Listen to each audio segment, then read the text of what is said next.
good morning, children. We will continue with the chapter Globes, Longitudes and Latitudes. Today, we will study the heat zones and longitudes.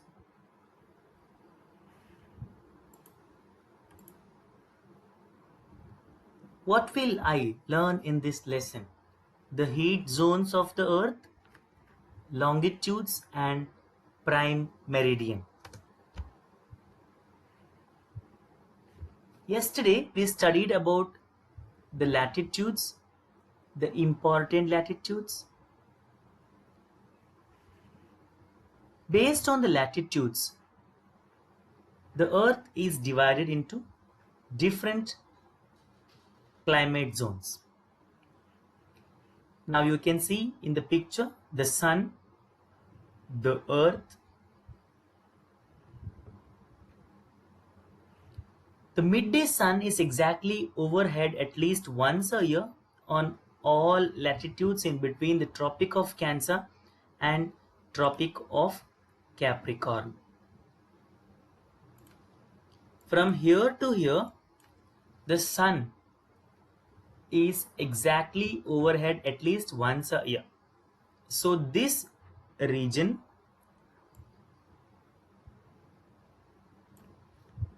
that is 23 degree 30 minutes north to 23 degree 30 minutes south, or else from Tropic of Cancer to Tropic of Capricorn, this region is called as the torrid zone. Why torrid zone? Because it receives maximum heat. It is called as torrid zone. You will see the countries which are located,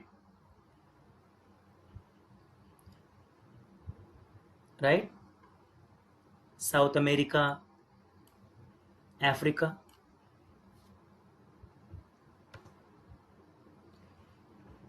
The midday sun never shines overhead on any latitude beyond the Tropic of Cancer and the Tropic of Capricorn. So the angle of the sun rays goes on decreasing like this, right? They are not falling straight on, they are falling slantly because of the curvature of the earth. Tilt, we have a slant ray. Slant ray means less heat. The angle of the sun rays goes on decreasing towards the pole. If you go towards the pole, the heat reduces. As such, the areas bounded by the Tropic of Cancer and the Arctic Circle, that is 23 degree 30 minutes north to 66 degree 30 minutes north, this region, and 23 degree 30 minutes south to 66 degree 30 minutes south, this region, are called as temperate zone. Why? Because of the moderate temperature. They are neither too cold nor too hot. India falls in the temperate zone.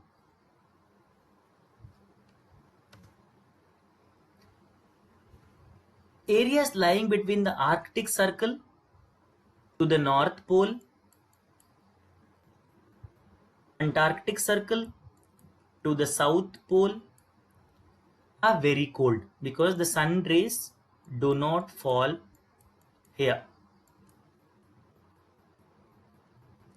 do not rise much above the horizon. Therefore, the rays are always slanting and provides less heat. So these zones are extremely cold. They are called as frigid zone. Remember, we had a torrid zone, extremely hot, temperate zone, moderate, and frigid zone. These are the three heat zones that you will study in 6th. When you will go to 9th, you will study more about the different sections of the heat zones. Now let's do an activity to find out why the heat reduces to the poles from the equator. Now take a torch. Torch light falling on a straight surface is bright and covers the smaller area. It's a smaller area, but it is very bright because of the direct rays. Torchlight falling on a slanted surface is less bright but covers bigger area. Even though it covers a bigger area, it is supposed to be very less bright, right? This happens in case of here, whereas the torrid zone receives more heat compared to any other zone. The temperate zone and that frigid zone will not receive much of heat. Temperate zone receives not as much as the torrid, but the frigid zone receives very less heat from the sun. Now we will move on to the next important concept, that is longitudes. Now to fix the position of a place, it is necessary to know something more than the latitude of that place. We knew the latitudes, right?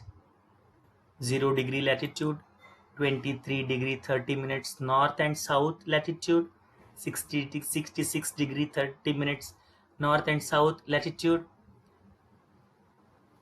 But it is not enough to find out the places. You can see, for example, the Tonga Islands in the Pacific Ocean and Mauritius Islands in the Indian Ocean are situated in 20 degrees south. But to calculate them precisely, we must find out that how far they are east or west from a given line of reference running from the North Pole to the South Pole. Now these references are called the meridians of longitude. Remember, there you call them as parallels of latitudes.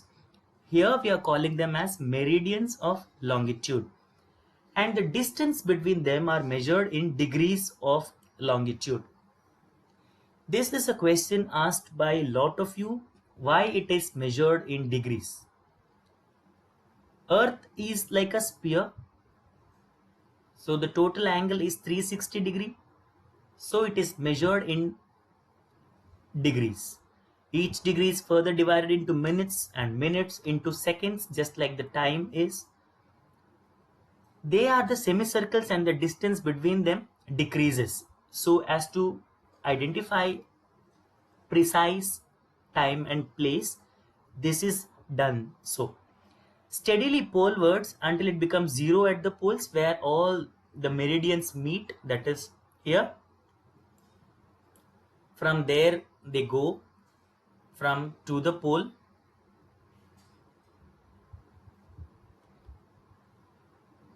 Now obviously you are seeing one part of the hemisphere, wait for the another part. Now unlike parallels of latitude, all meridians are of equal length, thus it is difficult to number the meridians. Hence all countries decided that the count should begin from 0 degree, that is which passes through Greenwich, where the British Royal Observatory. Why there is the Greenwich? It's also called as the Greenwich Mean Time, the GMT. What we follow is Indian Standard Time, IST.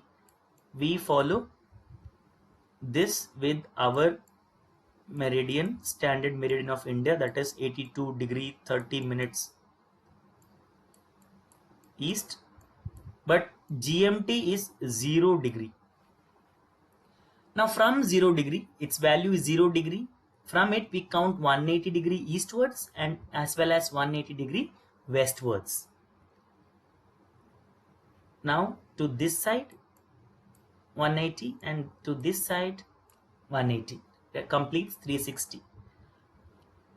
Therefore, you remember the longitude of a place is followed by the letter E for the east, W for the west, just like the latitude has N for north, S for south. And 180 degree west meridians are on the same line. Now if you see here, I'll explain this later when I go for the map. Now why the need of longitudes? Now look at the grid of parallels of latitudes as well as longitudes. You can locate any place on the globe very easily if you know its latitude and longitude.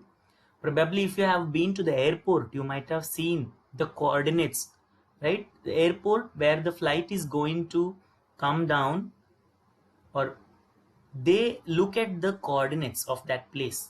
They don't know whether Mangaluru is there. The radar will tell them the coordinates. In that coordinate, the flight comes down or gets ready for landing. Now, we'll go for an example. Dhubri is a place in Assam, is situated at 26° north latitude and 90° E, that is east longitude. Find out the point where these two lines cut out each other. Now that is your homework. Try and tell me in which place they cut Dhubri. The point will be the location of Dhubri, right?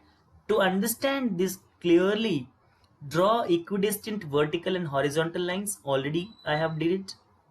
Label the vertical rows with numbers. Done. 1, 2, 3, 4. Draw some circles randomly on points. Yes, done. Given the names A, B, C, D, E. Now let us name these circles as A, B, C, D. Done. Let vertical lines represent the latitudes. Now these are latitudes and these are longitudes. The vertical lines represents longitudes and the horizontal lines represent latitudes. So the horizontal line and the vertical line. Sorry to get you confused there. Now the horizontal and the vertical lines. Now you will see that circle A is located on B degree north latitude and 1° east longitude, right? That is the place where it comes and meets.